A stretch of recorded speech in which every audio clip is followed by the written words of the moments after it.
নদীতে নির্মাণ করা হয়েছে পাকা সেতু, এখন চলছে সংযোগ সড়কের কাজ।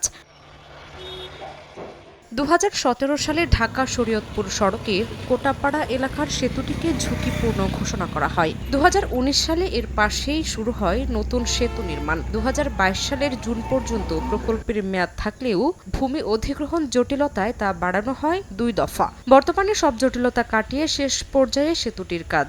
এদিকে প্রতিদিন ঝুঁকি নিয়ে পুরাতন সেতু দিয়ে যাতায়াত করছেন এলাকাবাসী। নিশ্চয়ই ওই যে দেখা যাচ্ছে ভালো রড বাইরে গেছে এবং ভাঙ্গাচুরা, আমাকে খুব আতঙ্ক ভিতরে আছি আমরা। এই ব্রিজটা এরকম অবস্থা হয়েছে, একটা কম এই ওজনের গাড়িগুলো দোলে, ঠিক আছে, প্রতিদিন ঝুঁকিপূর্ণ কারণে লাখ লাখ মানুষ যেতে কষ্ট হইতেছে। মোটরসাইকেল একটা বাস কিংবা উঠলে ব্রিজ কাঁপাকাঁপি শুরু হয়ে যায়।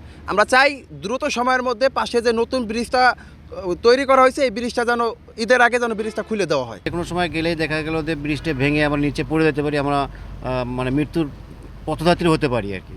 তা আমি চাচ্ছি যে অতি সত্বরই নতুন ব্রিজটা উদ্বোধন হোক। ঈদুল ফিতরের আগেই সেতুর কাজ শেষ করার আশ্বাস সড়ক বিভাগের। সাববেস লেয়ার, এই লেয়ারের কাজও দ্রুতই শুরু হবে এবং সেটা হলেই সেতুটা যান চলাচল জন্য উন্মুক্ত করে দেওয়া সম্ভব হবে। আমরা ঠিকাদারকে তাগাদা দিয়েছি যত দ্রুত সম্ভব চালু করা যায়। তো আমরা জোরালোভাবে আশা করছি যে ঈদের আগেই শরীয়তপুরের মানুষ এই প্রেমতলা সেতু ব্যবহার করে পারাপার হতে পারবে। সড়ক বিভাগের তথ্য মতে 190 মিটার দীর্ঘ শরীয়তপুরের কোটাপাড়া সেতু নির্মাণে ব্যয় ধরা হয়েছে 57,93,00,000 টাকা। চলতি বছরের 30 জুন প্রকল্পের মেয়াদ শেষ হওয়ার কথা রয়েছে। সময় সংবাদ, শরীয়তপুর।